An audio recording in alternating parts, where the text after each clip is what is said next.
అబ్దుల్ కలాం. ఇతను చాలా interesting story. ఇతని స్టోరీ చాలా ఇంట్రెస్టింగ్ స్టోరీ. ఇతను మిసైల్ మ్యాన్ ఆఫ్ ఇండియన్ అంటారు. ఇతను ఎన్నో కష్టాలు పడ్డారు.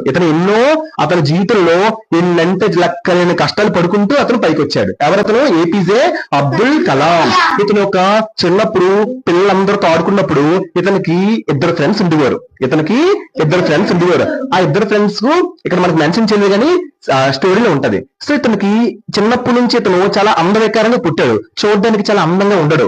అంటే మొహం బాగోదు, హెయిర్ బాగోదు. అందువల్ల అందరు ఇతను చూసి అసహించుకునేవారు. అనేది జరిగింది. కానీ అదేమి ఇతను పట్టించుకోకుండా మొత్తానికి ఒక్క పర్సన్ కూడా ఎవరు హేట్ చేయలేనంత విధంగా ఇతను ఎదిగాడు. అంటే జనరల్ గా ఒక మనిషికి కొంతమంది హేటర్స్ ఉంటారు. కానీ అబ్దుల్ కలాం ని ఒక్క పర్సన్ కూడా హేట్ అనేదే చేయరు. అంత గ్రేటెస్ట్ పర్సనాలిటీ అనమాట. One of the finest president. పిల్లలంటే ఇతనికి చాలా అంటే చాలా ఇష్టం. మనం ముందు చెప్పుకున్న సర్వేపల్లి రాధాకృష్ణ గారికి కూడా పిల్లలంటే చాలా ఇష్టం. అలాగే మన ఒక అబ్దుల్ కలాం గారికి కూడా పిల్లలంటే చాలా ఇష్టం అనమాట. ఇతను 1931 అక్టోబర్ 15న రామేశ్వరంలో పుట్టారు. రామేశ్వరం తెలుసు కదా, రామేశ్వరం ఐడియా ఉందా? తమిళనాడు కాసి ఉంటది, చెన్నై కాసి, అక్కడ పుట్టారు. ఇతను ఫుల్ నేమ్ ఏం తెలుసా? అబుల్ పకీర్ జైనుద్దీన్ అబ్దుల్ కలాం. ఇతను సెయింట్ జోసెఫ్ కాలేజ్ లో చదివాడు, గ్రాడ్యుయేట్ చేశాడు 1954. తర్వాత ఇతను ఏరోస్పేస్ ఇంజనీరింగ్ చదివాడు. ఏరోస్పేస్ ఇంజనీరింగ్ చదివాడు. ఇతను చదువుకోవడానికి కారణం ఎవరు తెలుసా? అతను ఒక సైన్స్ టీచర్. వాళ్ళ సైన్స్ టీచరే అబ్దుల్ కలాం ని మోటివేషన్ అనేది చేస్తారు. ఓకేనమ్మా.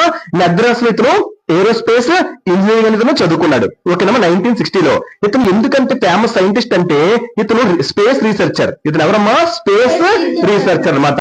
ఇతను డిఆర్డిఓ జాయిన్ అయ్యాడు. డిఆర్డిఓ అంటే ఏం తెలుసమ్మా? Defence research development organisation. దాంట్లో జాయిన్ అయ్యాడు. ఒక చిన్న హెలికాప్టర్ ఇతను డిజైన్ చేస్తాడు. ఎవరి కోసం? మన ఇండియన్ ఆర్మీ కోసం. ఇతను ఏం చేస్తాడు? ఒక చిన్న హెలికాప్టర్ ఇతను డిజైన్ అనేది చేస్తాడు. ఇతను మోస్ట్ ఇంపార్టెంట్ రోల్ ప్లే చేస్తాడు. దేనికి? న్యూక్లియర్ టెస్ట్స్ కి ఇతను మోస్ట్ ఇంపార్టెంట్ రోల్ ఇతను ప్లే చేస్తాడు అనమాట. అందువల్ల ఇతను ఏమంటారు చెప్పాలి? మిసైల్ మ్యాన్ ఆఫ్ అందుకే ఇతను ఏమంటారమ్మా? మిసైల్ మ్యాన్ ఆఫ్ ఇండియా అని అంటారు. ఓకేనమ్మా.